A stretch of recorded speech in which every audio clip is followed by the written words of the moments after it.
Hello, Somerset County, and welcome to this edition of the Scoop Podcast. My name is Chris Edwards, president of the Somerset County Business Partnership.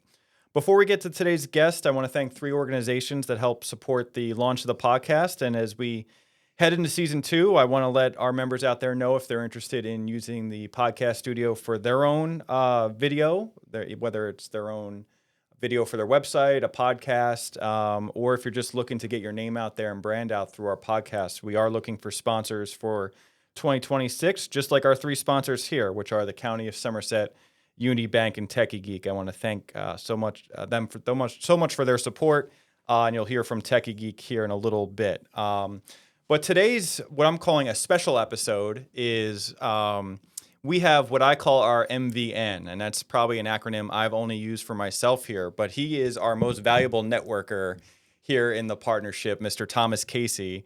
If you've come to any of our events, most likely you've probably run into Thomas from time to time. And I thought we would chat a little bit here as we round out the year here at the partnership, a little bit about networking as businesses start to think about getting more active next year. Welcome to the podcast, Mr. Casey. Yeah, thank you. Thank you for having me. No need for the flattery. I'm already a member. So. Yeah. Well, I'm going to slip an invoice over to you here in a second. So, Thomas, talk a little bit. I believe you joined the partnership about 8-9 years ago. So, tell us a little bit about yourself and maybe how you found your way to the partnership. Yeah, I'm your local finance guy here in Somerset County. I love what I do. I help clients figure out how and when to retire to ultimately leaving a legacy for their loved ones. The partnership is very meaningful for me. My company encouraged to network, go out, meet new people, ideally to get clients out of it. So when I moved to the area about 8 years ago, I knew no one, knew nothing. And the first thing I did was look at the local Chamber of Commerce, Googled, and then I see Somerset County Business Partnership. Then I see the first event. I'm like, hey, why not? Let me check it out. It kind of proves that our website even worked 10 years ago. It kind of there was like 5 websites versions for us to go, but it kind of shows our staff that hey, what you're putting out there does work. And good job. I gotta give you some kudos. The website's so much better. Than 8 years ago. Yes. And like I said, that was a couple of versions ago. It was basically like HTML text, I think, at that point. So yeah, we've certainly come a long way. And I want to, for a lot of our audience out there, and I especially want to, I think about our top 40 under 40 who we're setting to honor a new version of here soon. A lot of young professionals view networking. I'm not just talking about the business partnership, but just kind of in-person networking in general as, like a 20th century type of thing, right? Things that you used to do before technology. Can you talk a little bit just about, from your point of view, just the importance of networking and how that's helped you for someone who didn't know the area, build your not just clients, but just kind of, resources in the community? Yeah, I mean, to your point, I've gotten clients out of it. I don't expect to, but that is one of the benefits of the partnership is being able to meet people to, yes, acquire new business. But the one thing I truly love about the partnership was when I first started, like I said, I knew no one, nothing about the area. And I think I met you at 8th and Allen's furniture store way back in the day. And I'm like, why am I at a furniture store? We used to do leads group meetings really? at 8th and Allen. Yeah. No way. Yeah. People would sit on different furniture and have the meeting in there. It's, again, come a long way. I mean, good for the company. That's a great way to test drive that sofa before you buy it. I'm going to send this podcast over to them. And again, push an invoice across the table. There you go. But yeah, so, I'm checking out furniture stores. Then eventually I'm checking out some, bars in downtown. Then there's a golf museum, USGA Golf Museum. And from one event to another, I'm exploring the area. And I remember just talking to my one neighbor. I've been in the area now for like a year. And I'm sharing with him, he's been in the area for 20 plus years. Oh, have you checked out this place? What about this place and this? I learned so much about that area so quick. And I knew where, the fun spots were, where to hang out, where to take my daughter, hiking spots, disc golf. I think we talked about that way back in the day.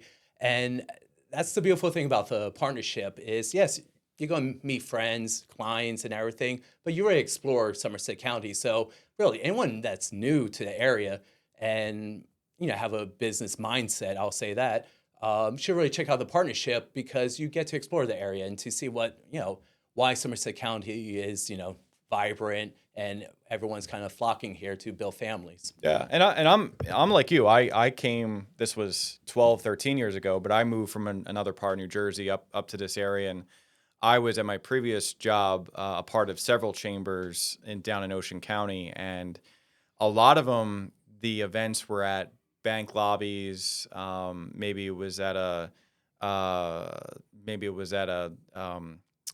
town hall, for whatever. And I remember coming up here and seeing us at the USGA Museum, seeing us at Natarar and some places like that. And I remember the staff here at the partnership at the time saying, we're very lucky to be in Somerset County and we need to show off these great assets at these events. So you're right. I feel like it's always kind of been a perk of the partnership is you get to go to locations you might otherwise not go and not discover, right? If you're just kind of doing your day to day. And so I think that's a tradition we've certainly kept up here at the partnership. Now, I think another question that our listeners, when they think of our events, right? There's all different types of events. So we're right now we're talking about like kind of the pure networking after hours types. When you look at our events calendar, our events list, are there certain events that you target, you prefer personally? Whether it's education, networking, maybe small crowd, large crowd. Do you kind of cast a wide net and go for everything, or do you kind of look at certain events? So when I first started, it's all about what works with my schedule, which is wonderful because you have so many different events that if you want a morning event, there's morning events. If you want the lunch event, there's lunch events. If you want the evening events, there's evening events. And I think I've been to every type of event here. Oh, yeah. Like, you're not the MVN without going to everything. It's like, so. Oh my God, you guys do so much. Now I'm a little bit more selective, right? The events I enjoy going to is the happy hour events on a monthly basis. That's a nice way after a long work day, kick back, relax, connect with a lot of people. I still make it a priority to meet new people, which is a good habit that I do have. The educational events with Dale Carnegie, when I have the opportunity, they're hard because they're a little longer to kind of, push my work back. Let me check out this event. They're wonderful. Yeah. So Dale Carnegie, great sales training, great marketing. They really get you thinking about different perspectives. I love it. Then there's one tomorrow, the small business event. Yeah. I have flexibility, so I'm able to check it out. Right. Ideally, I meet some new people. The one I used to go to all the time was the HR Roundtable. Yep. Met some HR directors. That was a great opportunity to talk with influential people in their companies. Over the years, it's nice to have a little, check this out, check that out. But now I normally just find events that work with my schedule. I know you want me to go to the ribbon cuttings, but those Saturday ribbon cuttings are hard, with the family Well, and all don't give that, Lydia so, any excuses, okay? But I think you kind of hit the nail on the head just from my perspective, because I do, one of the things I've always been obsessed with here is just this is not a one-size-fits-all type of networking, and there's just as many introverted people as there are extroverted at a lot of our programs, but we try to find different networking for different people. I think sometimes people think of a networking event or a partnership event and they go, I'm just not, extroverted enough or outgoing enough to go to them. Well, a lot of like our monthly member meetings or small business meetings, you're sitting at a round table. It's a much smaller crowd. You have space. You can have breakfast in front of you. It's a much more laid back way of getting your name out there versus walking into a restaurant, bar, and not knowing 75, 80 people. So I think you kind of, you've always casted that wide net. But I think for a lot of people who are maybe, they always say they want to network, but then find a way because they don't want to go to that after hours, think about different times. The ribbon cutting events, although they are usually at off hours and stuff, the benefit I see of those is you can be in and out in 15 minutes, unlike a lot of these events where you're kind of committing an hour or two. The ribbon cuttings, you can be in and out in 15 minutes, and you probably get to meet an owner or something higher up that maybe, like, especially if it's like a franchise or something, they're flying in ownership for Exactly. that. It's a great place to get a card out there without dedicating 2 hours to. One of my favorite Rubicons was, oh my God, I'm forgetting the computer factory.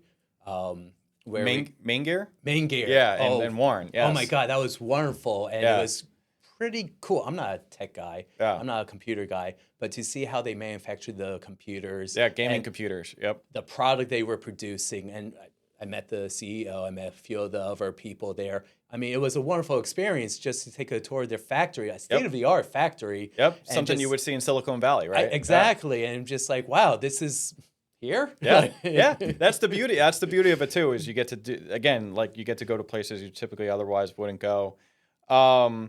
When you're at these events, I know different events have different strategies, but do you look at it from the lens of, I'm going to build upon relationships I already had, right? Or do you look at it as, do you go into it like, okay, I want to walk out meeting a few new people today? Do you kind of go in, or you just go in open-minded? So when I was first attending the events, my strategy involved, I was trying to be mindful of not to meet as many people as possible, but really actually try to generally connect with a handful of people.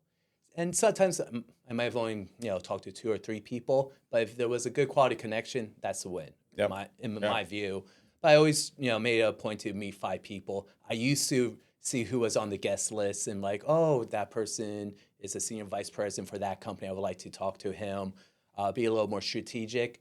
Now, I met a lot of people, which is a good thing. And it's nice to reconnect with people. Yeah. And sometimes, I love reconnecting, catching up, but then I still want to meet the new people as well. So I always make it a priority, again, to always meet at least 2 to 5 new people. And not just like a hi, bye, shake your hand and business card, but like, what are you actually about? Why are you here? Is this your first time? Can I help you as an ambassador? Make sense of this network environment. But really, more about their business, what they're trying to accomplish. Because if I can help, great. That's an opportunity for me to help. I believe in good karma. So if I can help them, maybe down the road, they could help me in return. Yeah, no, I think that's a great mentality. And last question, before we squeeze in a commercial break, what advice, you chaired our young professionals group, I who knows the years, right? I don't 16, 17, 18, somewhere in there, all the way up to the beginning of the pandemic. I'll never forget our young professionals meeting in late February of 2020 at the new AC Hotel. That was a good crowd And too. we had a like 40 huge plus, crowd, yeah. so much interest. Literally, the pandemic started like a week later, and the group kind of went on a hiatus. But for those young professionals who are getting involved in the partnership and maybe are just going to young professional meetings or just getting started, do you have any advice for those people who are just starting out? Just do it. I love it. Yeah. Like go. There's been times I'll be driving to a network event where I know no one. I'm like thinking to myself, like, why am I doing this? I'm like, all right, I know what I'm doing. It's part of business, trying to meet new people, maybe get a client out of it. And you just got to do it though, because at the end of the day, you're not alone. Right. We all realize that we're all in the same rooms. Like, we're all kind of here to help each other out. That's the beautiful thing about the partnership is we're here to help. And you just need to get the courage, get the motivation, get whatever you need to just go out there and do it. And once you're actually at the event, someone's going to be like, hi. And then you'll be like, hi. And it's like, well, what do you do? I do this. What do you do? Then next thing you know, you're talking, you meet new people. Yeah, you're talking kids, you're talking sports, you're talking Exactly. And politics. then, Hopefully, maybe not. Yeah. Depends on the person. Yeah, exactly. You gotta walk that fine line. But then you go again. It's like, oh, hey, I remember you. Oh, great, how things are going. Oh, let me introduce you to you. And it does take time. Like I remember you and Dan were the first people I met, and now I feel like I know a lot more people. Oh yeah. But that did not happen overnight. Yep. I've been doing this for years, and I meet people. They introduce me to people. I help people.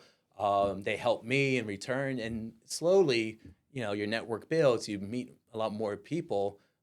It does take time. Yep. So you can never rush it at the same time. Yeah, and it is long-term relationship building. I could tell you though, I mean, it literally just happened to me earlier today where I had a member reach out about a service, and it was something that, if it was any other time in the last 10 years, I would have put off. It was like, no, that's exactly what I'm looking for at the end of the year was the service. I was like, let's have a conversation. So, a lot of this relationship building it's not just timing, it's just right place, right time, right? And you want to be on the tip of the tongue when someone says, my IT service is not the way I want it. Oh, who did I meet at that event? Or, that type of thing. Or, obviously in the young professional world, it's like, should I be saving money? Yeah. So I think that's, being The right answer is place. yes. Yes.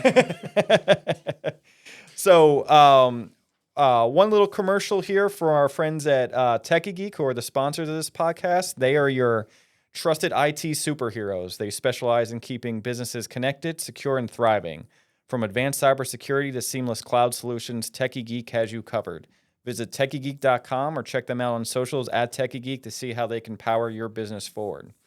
So, Thomas, to get you out today, we have the two questions we ask everybody. I'll just get your feedback on the area as a local. Do you have a favorite place to eat in Somerset County? That's a hard question because I've done the Sip and See tour, and I think I've been to every single restaurant downtown 5 times. But the first, I'm still discovering new places. Yep. I went to Vintage for the first time. I didn't realize it existed a few weeks ago. Uproot was a pretty nice place with the tree in the middle. Like that was cool. The Village, I go there pretty often. Tapestry is another nice spot. But I rotate, you got to share the love, go to different restaurants. Well, I was going to say, do you have a Cheers bar where you walk in and they go, hey, Thomas? No, not yet. All right, well, we got to work to that. I got to keep it low key. And now I know I know you say you're not a golfer, even though when we play golf, you kill me. But what's your favorite recreational activity in Somerset County? Yeah, so anyone knows me, I'm hands down a tennis player. Love that. I play probably like at a minimum 3 times a week. During the summer, I'm like 7 times a week. And I live in Bedminster as well, so I'm really local to the area. There's the Hills where I live. They have a wonderful community tennis league that I'm a part of. And then on top of that, I go to Warren Racket Club Sport every Monday for classes. Love it.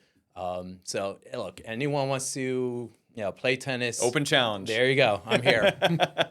Awesome. Well, I think that's a good place to pause today's podcast.